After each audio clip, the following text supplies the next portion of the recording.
오늘 여러분들과 어떤 말씀을 나눌까 하다가 다윗의 미력의 하나님의 마음에 합한 자라고 하는 얘기를 들었는데 그 모습이 어떤 모습이었을까 하는 생각이 들었고, 그래서 그 모습을 함께 여러분들과 나눠야겠다 하는 생각을 했습니다. 그래서 이 본문을 택했는데, 우리가 하나님을 섬길 때 정말 어떤 자세로 섬겨야 하나님의 마음에 합한 자로 섬길 수 있을까? 우리는 오늘 본문의 사건에서 그 대답을 발견합니다. 우리가 오늘 읽은 이 본문은 다윗이 사울 왕의 핍박을 피해서 도망을 다니던 중에 블레셋의 침공을 당했던 그일라 지역, 유다의 남쪽에서 바다 쪽에 블레셋에 가까운 접경 지역이죠. 그래서 그 블레셋이 그일라를 침공을 해서 여러 가지 곡식을 빼앗고 하는 그 사건이 벌어졌을 때 일어난 사건입니다. 다윗이 사울 왕을 피해서 도피 생활을 하던 중에 그 그일라 지역이 침공을 당했고, 그래서 사람들이 다윗에게 와서 도움을 요청합니다. 이 그일라가 예루살렘에서 남서쪽으로 약 25km 정도 떨어져 있는 곳이고 타작 마당이 있어서 곡물을 쌓아놓고 거기에서 수확하는 곳이었습니다. 그런데 블레셋 군대가 와서 주성 곡식을 다 빼앗아가고 있었다는 보고가 들어왔죠. 백성들을 보호해 주어야 할 사울 왕은 그 당시 백성들에게 큰 도움이 되지 않았고, 그는 오직 다윗을 찾아 제거하려고 하는데 온 정신을 다 쓰고 있었습니다.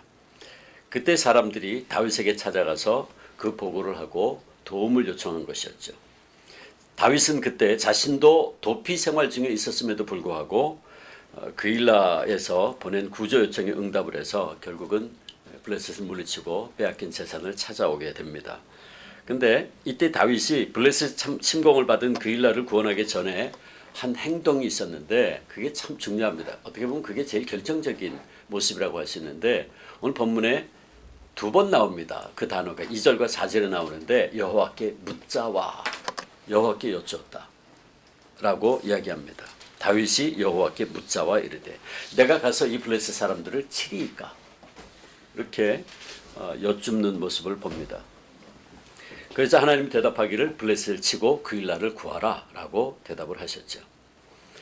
그런데 그 당시 다윗을 따르던 부하들은 그일라 주민을 돕는 것을 반대합니다. 자신들도 지금 사울에게 쫓겨 다니고 있는 신세인데 만약 그들이 그일라를 돕는 전쟁을 했다가는 그들의 위치가 사울에게 발각될 것이고 그러면 더 어려워진다는 거죠. 3절 말씀이 그 말씀인데 다윗의 사람들이 그에게 이르되 보소서 우리가 유다에 있기도 두렵거든 사울 때문에 하물며 그일라에 가서 블레셋 사람들의 군대를 치는 일이니까. 그 당시 다윗을 따르던 무리들이 약 600명이라고 성경은 기록하고 있죠. 사무엘상 23장 13절에 보면 다윗과 그의 사람 600여 명이라고 표현합니다. 근데 그들이 말하기를 그들도 지금 사울의 위협 때문에 두려운 상황인데 블레셋의 접경 지역까지 이 그일라까지 가서 막강한 블레셋과 싸운다는 것은 현실적으로도 너무 무모한 일이라 하는 거죠. 두려운 일이라는 거죠. 반대합니다. 그러자 다윗이 다시 하나님께 나아가서 또다시 여쭙니다. 4절 다윗이 여호와께 다시 묻자온대. 그리고 하나님께서 다시 대답하시기를 여호와께서 대답하여 이르시되 일어나 그일라로 내려가서 내가 블레셋 사람들을 네 손에 넘기리라 하신지라. 그리고 다윗은 하나님의 이 말씀에 순종해서 그일라로 내려가서 블레셋을 치고 빼앗긴 가축 또 백성들을 구원해냅니다. 이것이 본문의 내용이에요. 우리는 여기서 다윗이 하나님께 여쭈었다, 묻자와 라는 단어가 두 번이나 등장하는 것을 보는데 바로 여기에서 이 표현에서 다윗이 하나님의 마음에 합한 자가 될 수 있었던 비결을 발견하게 됩니다. 다윗은 그가 당하는 모든 일에 있어서 하나님께 여쭈었고 그것이 바로 다윗이 하나님의 마음에 합한 자가 될 수 있었던 가장 중요한 모습이었죠. 그리고 이것이 바로 오늘 우리가 이 다윗의 모습 그리고 이 사건을 통해서 배우는 중요한 교훈입니다. 여호와께 먼저 물음, 이것이 우리가 본받아야 할 가장 중요한 모습이죠. 이 사건 이후로 다윗은 무슨 일이든 먼저 하나님께 뜻을 여쭈었고 하나님의 확실한 말씀이 없이는 움직이지 않습니다. 사실 다윗은 그일라 사건 바로 앞에 몇 차례에 걸쳐서 실패를 경험한 적이 있었어요. 예를 들어서 그는 사울의 위협을 피해서 사무엘 선지자가 있는 라마로 피신을 했었죠. 사무엘상 19장에 그 내용이 나오는데, 근데 사울이 라마에도 군인들을 보내니까 다윗이 너무나 두려운 나머지 기브온에 있는 요나단에게 도움을 청하러 라마 나윗에서 도망쳐 나옵니다. 근데 다윗의 이런 행동은 사실 영적으로 보면 큰 실수였죠. 그 당시 사무엘 선지자는 하나님이 함께하는 분, 하나님의 임재를 상징하는 하나님의 사람이었어요. 그런데 사무엘을 떠나서 요나단에게 도움을 요청하러 달려갔다라고 하는 것은 결국은 하나님을 떠나서 인간에게 도움을 요청하는 그런 모습과 같습니다. 실수였죠. 또 그 다음에 다윗은 사울이 자기를 죽이려고 할 때 너무나 두려움에 판단력을 잃어버린 나머지 허겁지겁 한 번은 또 블레셋 지역으로 도망갔다가 그들에게 사로잡혀서 큰 곤욕을 치른 모습을 우리가 볼 수 있어요. 그는 그 당시에 수염에 침을 흘리는 미친 척 하면서 겨우 위기를 모면할 수 있었습니다. 수치스러운 모습이었죠. 그런데 다윗의 이런 실패의 경우들을 보면 그는 결코 하나님께 묻지 않았습니다. 하나님께 묻지 않고 자신의 생각대로 행동을 했던 것이었죠. 그 결과 그는 실패요, 고통을 겪을 수밖에 없었습니다. 그러나 이제 다윗은 더 이상 자신의 생각이나 혹은 다른 사람들의 생각을 묻지 않습니다. 다른 사람들의 생각대로 움직이지 않아요. 그는 이제 무엇보다 누구보다 먼저 하나님의 뜻을 알기를 원했고, 그래서 어떤 행동을 하기 전에 하나님께 여쭙니다. 오늘 본문 사건으로 다시 돌아가서 생각해 보면 사실 그 당시에 그일라를 구원하는 것은 동족을 구하는 길이었기 때문에 이미 이스라엘 왕으로 기름 부음을 받았던 다윗에게는 당연한 것이었고 누가 봐도 선한 일이었습니다.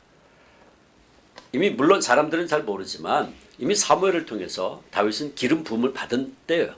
그러니까 사실은 이제 뭐 하나님께서 인정한 왕이기 때문에 백성들을 구하러 가는 거 당연한 일이었죠.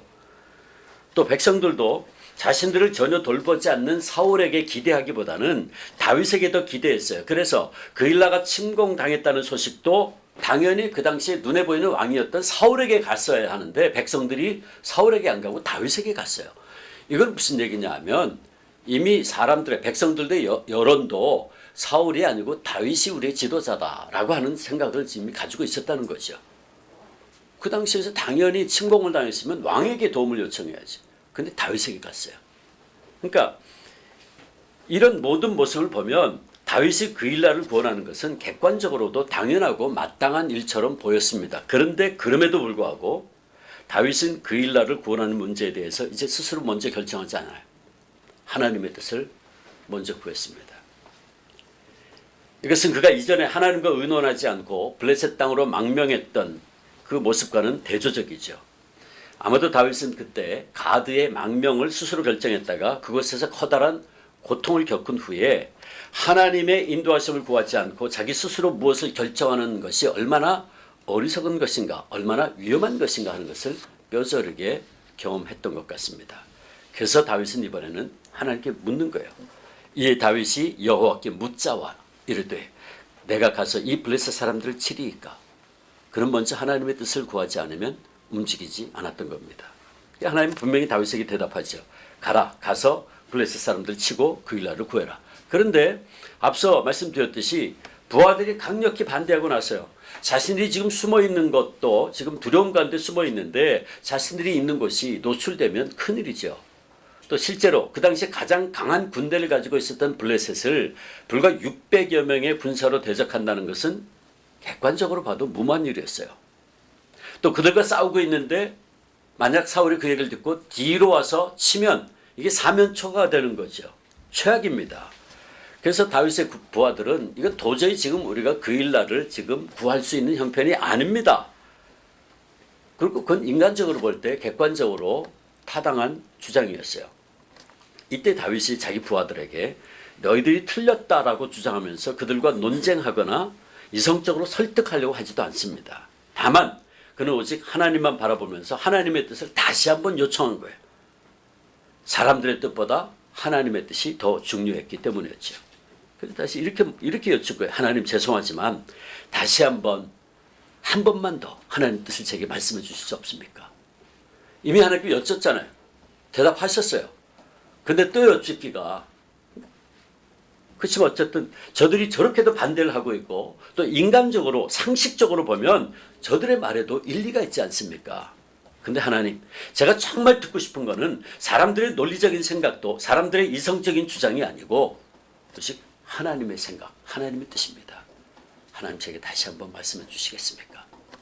그건 여쭌 거예요. 그때 하나님이 다시 한번 분명하게 대답하시죠. 4절에 일어나 그 일나로 내려가라. 내가 블레셋 사람들을 네 손에 넘기리라. 마침내 다윗은 그 하나님의 응답의 말씀을 확신하고 내려가서 블레셋을 싸워 이길 수 있었죠. 하나님께서 응답하실 때까지 누구의 말도 듣지 않았고 말씀에만 순종하고 결과적으로 그는 승리할 수 있었습니다. 그러므로 이 그일라앗의 사건 이후에 다윗의 삶이 크게 변화된 것이 한 가지가 있었는데 그게 뭐냐 하면 어떤 일이든 어디에서든지 하나님께 먼저 나아가 그 뜻을 구하기 시작합니다.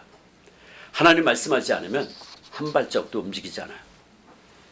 우리가 성경을 읽어보면 이후에 사무엘 상하에 다윗이 하나님께 묻자와 혹은 하나님께 여쭈어라는 표현이 무려 9번 등장합니다.